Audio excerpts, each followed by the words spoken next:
میرا اس دنیا میں آنے کا مقصد کیا ہے؟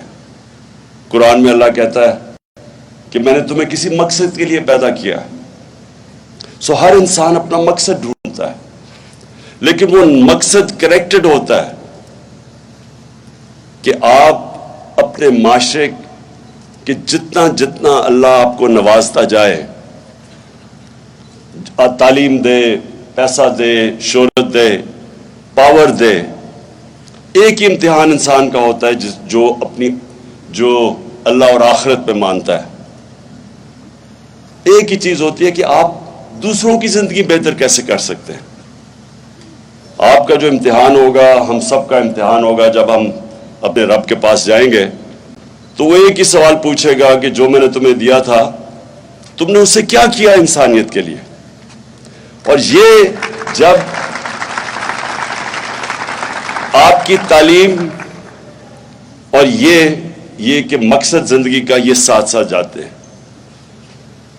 جو علامہ اقبال، جو میں نے بڑا انسسٹ کیا کہ اقبالیات پڑھائی جائے، کیونکہ علامہ اقبال ایسا ایک جینیس تھا جو شاید ہی مسلمان دنیا میں کوئی 400-500 سال تک اس طرح کا جینیس نہیں آیا۔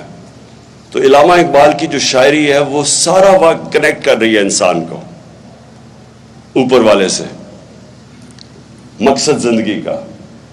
اور اسی مقصد کی زندگی کے اندر یہ بھی ہے کہ اللہ ہمیں، جب آپ لا الہ الا اللہ پڑھتے ہیں تو اصل میں آپ اپنی آزادی کا دعویٰ کر رہے ہیں، کیونکہ صرف آزاد انسان اوپر جاتا ہے۔ اقبال کا شاہین آزاد ہوتا ہے، زنجیریں توڑ کے وہ اوپر جاتا ہے۔ تو جو آپ کی ساری سٹرگل بھی ہوتی ہے زندگی کی، وہ یہ زنجیریں توڑنے والی ہوتی ہیں۔ ایک تو سب سے بڑی زنجیر ہے جہالت کی، جاہل لوگ آزاد نہیں ہو سکتے۔ تو ایک تو آپ کو تعلیم مل جاتی ہے، پھر جو دوسری زنجیر ہے وہ ہم بت بنا دیتے ہیں اپنے راستے میں، جن کی ہم پتہ سوچے سمجھے بغیر ان کی پوجا کرتے ہیں، جس میں خوف کا بت ہے جو کہ آپ کا دین توڑتا ہے۔ خوف کا بت کہ اللہ کہتا ہے کہ میری رزق میرے ہاتھ میں ہے، میں نے تم کرو گے فیصلہ، میں کروں گا تمہیں کتنی رزق ملے گی۔ ذلت عزت میرے ہاتھ میں ہے، کوئی تمہیں ذلیل نہیں کر سکتا۔ اور پھر زندگی موت اس کے ہاتھ میں ہے۔ یہ کیوں اللہ نے اپنے ہاتھ میں رکھا تھا؟ انسان کو آزاد کرنے کے لیے، یہ دن اس خوف سے آزاد کرنے کے لیے۔ اور پھر قرآن کی آیت ہے جو لوگ ایمان لے آئیں اللہ ان کے خوف دور کر دیتا ہے۔ تو جو بھی زندگی میں جس نے بھی بڑے کام کیے ہیں، جو بھی، وہ ہمیشہ آزاد ہوتا ہے۔ وہ ہمیشہ اس نے اپنے خوف کے اوپر قابو پا لیا ہوتا ہے۔ کرکٹر بھی ہے تو جو ہارنے سے ڈرتا ہے یا جو تیز بولر سے ڈرتا ہے، یعنی جب تک وہ خوف کے اوپر قابو نہیں پاتا بڑا کرکٹر نہیں بنتا۔ بزنس مین ہے جو ڈرتا ہے، نفع نقصان سے ڈرتا ہے، وہ بڑی رسک ہی نہیں لیتا، وہ اوپر ہی نہیں جا سکتا۔ جو سب سے بڑی میں مثال دیتا ہوں، جو سب سے پہلا آدمی ماؤنٹ ایوریسٹ کے اوپر سب سے اونچے پہاڑ پہ پہنچا تھا، اس سے پہلے سب مر گئے تھے، یا وہ مر گئے تھے یا وہ فیل ہو گئے تھے ماؤنٹ ایوریسٹ پر چڑھنے کے لیے۔ تو اس نے اپنے خوف کے اوپر قابو پا کے اس نے پھر فیصلہ کیا۔ لاجک نہیں تھی، جو علامہ اقبال سارا وقت کہتے ہیں کہ عقل کا غلام نہ بنو۔ عقل تو کہتی تھی کہ اوپر کوئی جو چڑھے گا یا مر جائے گا یا فیل ہو جائے گا۔ ایمان ہوتا ہے، فیتھ ہوتا ہے جو کہتا ہے میں ادھر جا سکتا ہوں جدھر باقی نہیں جا سکتے۔ یہ آئیڈیلزم ہوتی ہے، یہ ایمان سے آتی ہے، اور یہ اپنے خوف کے اوپر قابو پا کے آتی ہے۔ تو آپ کے پاس ایک بڑی گولڈن اپرچونٹی ہے۔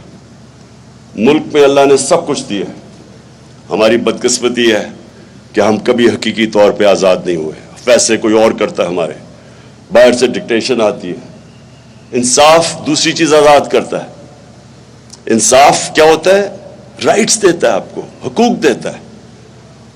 جب نبی صلی اللہ علیہ وسلم نے مدینہ کی ریاست سنبھالی تھی تو انہوں نے سب سے پہلے عدل اور انصاف قائم کیا تھا، رائٹس دیے تھے، خواتین کو رائٹس دیے تھے، پہلی دفعہ غلاموں کو رائٹس دیے تھے، اور پہلی دفعہ انصاف دے کے جو معاشرے میں پھر خوشحالی آئی تھی۔ پہلے انصاف آتا ہے پھر خوشحالی آتی ہے۔ کسی بھی معاشرے میں جدھر انصاف نہیں ہے وہاں خوشحال نہیں ہے۔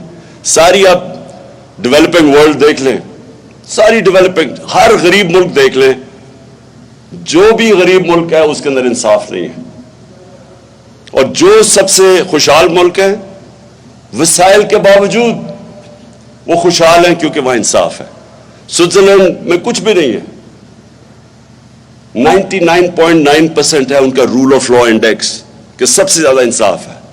ساری مسلمان دنیا میں 20% سے کم انصاف ہے، ہم رول آف انڈیکس میں 20% سے کم ہے۔ سو یہ جو ہے، یہ انسان پھر اس کے لیے جدوجہد کرتا ہے۔ آزادی کوئی دیتا نہیں ہے پلیٹ پہ، زنجیریں گرتی نہیں ہیں، توڑنی پڑتی ہے۔ آزادی کوئی ملتی نہیں ہے، چھیننی پڑتی ہے۔ میں بڑا خوش ہوں، اور اتنی دھوپ پہ آپ بیٹھے ہوئے اس لیے میں نے بڑی مختصر تقریر کیا ہے۔ مجھے خوشی یہ ہے کہ اتنی زیادہ ہماری اس علاقے میں ہماری فیمل ریپرزنٹیشن ہے، یہ بہت خوشحال چیز ہے ہمارے ملک کے لیے۔ اور انشاءاللہ میں آپ سب ادھر سے میں ایکسپیکٹ کرتا ہوں کہ نمل یونیورسٹی سے اس ملک کی فیوچر لیڈرشپ نکلے گی۔